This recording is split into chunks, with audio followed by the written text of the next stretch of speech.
Lelo Nishmat, Dr. Chaim Abigzer, Bar Mini. B. Mal velo para, amar Rav Avina, amar Rabbi Yirmiyah bar Abba, amar Rav, basar achofet rov govo shel atara, vimaya baal basar. Alors on parle de la Gemara ce matin, un bébé qui a été circoncis.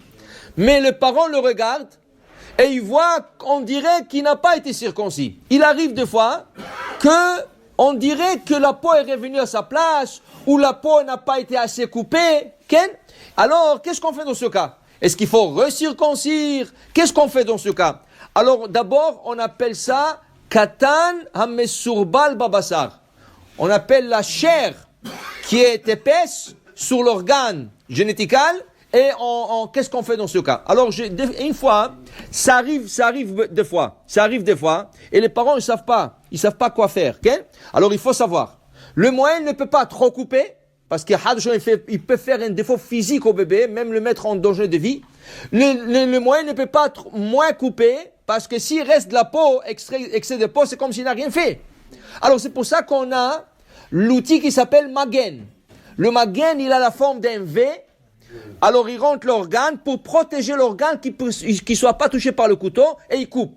Mais il faut aussi savoir combien couper. Mais il y a un autre outil, c'est la même chose que le Magen, mais celui-là, il n'est pas cachère. Parce qu'il a un ressort par-dessus le V.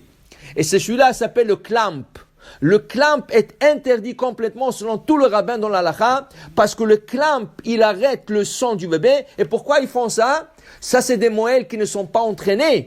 Ça leur dirige exactement comment couper, mais parce qu'ils savent pas la mesure. Alors ils ont peur de faire. Alors si tu sais pas et si tu as peur, ne sois pas moël. Et si tu es moël, utilise les outils cachers. Et si tu n'utilises pas l'outil cachère, malheureusement, ce bébé, il est mal circoncis. Et ça, c'est pas quelque chose qu'on peut refaire. C'est pas quelque chose que tu peux refaire. Alors ici, le moël a coupé, mais on regarde. Mais on voit la chair, on voit le bassard. Qu'est-ce qu'on fait? Alors j'ai écouté une fois, j'ai demandé à un moël, comment ça peut? Il m'a dit, c'est rien. Deux fois, c'est rien du tout. Des fois, c'est un problème, mais des fois, c'est rien du tout. Qu'est-ce que tu fais pour savoir si c'est un problème? Tu prends le bébé, il a 3 mois, 4 mois, et tu le mets debout sur une table. Tu l'attrapes, bien sûr, il ne peut pas tenir seul. Tu le mets debout. Et tu regardes la Brit Mila. Si, quand il est debout, tu vois la Brit comme il faut, c'est fini, c'est bon. Ça, c'est rien qu'une allusion. Mais ça va passer. Avec le temps, il va grandir, il va prendre du poids, il lui manque du poids, tu vas voir que ça va s'arranger. Mais si tu le mets debout comme ça, et quand il urine, et tu vois qu'il est toujours couvert avec cet excès de peau, ça veut dire qu'il n'a pas été assez coupé. Qu'est-ce qu'il faut faire? Il faut appeler le moël. Il ne peut pas couper maintenant avec un couteau. C'est trop petit pour couper avec un couteau. Ça s'arrange avec des ciseaux chirurgicaux. Que le moël, c'est rien que le moël qui peut le faire. C'est une petite chirurgie de 5 minutes, rien du tout. Il prend, il coupe un peu autour, il lui enlève l'excès de la peau. Okay? Mais ça, il faut s'occuper de ça, parce que si Hav Shalom, il a fait la Brit Mila et c'est pas cachère, c'est comme s'il n'est pas circoncis. Okay? Alors ici, la Gemara dit la Gemara, voilà, ça c'est quelque chose qu'il faut s'en occuper. Vimlav, tsarich le molo, et si ça n'a pas arrangé, il faut le refaire. Moi, dit la Gemara, Tanu Rabbanan. Chachamim nous enseigne, celui qui fait la Brit Mila, quel bracha il fait? Celui qui fait la Brit Mila. Normalement, qui c'est qui doit faire la Brit Mila? C'est le père.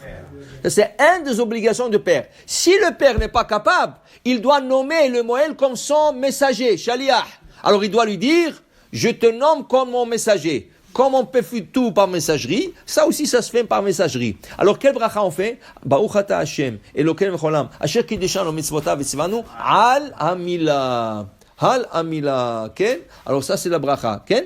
Il y en a qui disent que si le père lui-même fait la Brit Mila, il doit faire une autre bracha, une différente. Asher kiddushanu mitzvotav v'tzivanu lamul et aben. Vient le Rav Frida, il dit non. Que ce soit le père, que ce soit un moël, toujours la bracha c'est al amila. Pourquoi? Le mot al, en valeur numérique c'est 100. Aïn, c'est en valeur numérique 70. Lam est en valeur numérique 30, ça fait 100. 100! Parce qu'Abraham Avinu s'est circoncis à 100 ans. Hamila, le mot Hamila, en valeur numérique 90. C'est l'âge de Sarah Imenu quand Yitzhak a été circoncis. Alors c'est un secret qui a été caché dans cette bracha, même si le père il fait la Mila, il dit pas l'amul et taben, il dit al Amila, al Amila. Maintenant, on dit la Gemara, Après, le père, qu'est-ce qu'il doit dire? Le père, il n'a pas circoncis. Ou le père, c'est circoncis, c'est pas important. Il doit faire une autre bracha. Baruch ata Hashem, Elokeinu melech haolam, asher kedeshanu mitzvotav v'tzivanu, leachniso bivrito shel Avraham Avinu. Il remercie Hachem qu'il a fait rentrer son bébé avec l'alliance qui a été faite entre Hachem et Avraham Avinu. Okay? Ça, c'est une deuxième bracha. Maintenant, ces brachot-là, quand est-ce qu'on le dit? Selon le Shulchan Aruch, on doit le dire avant que le moyen coupe. Avant que le moyen coupe. Et c'est comme ça qu'ils font le Sepharad en Israël. En Eretz Israël, c'est comme ça qu'ils font.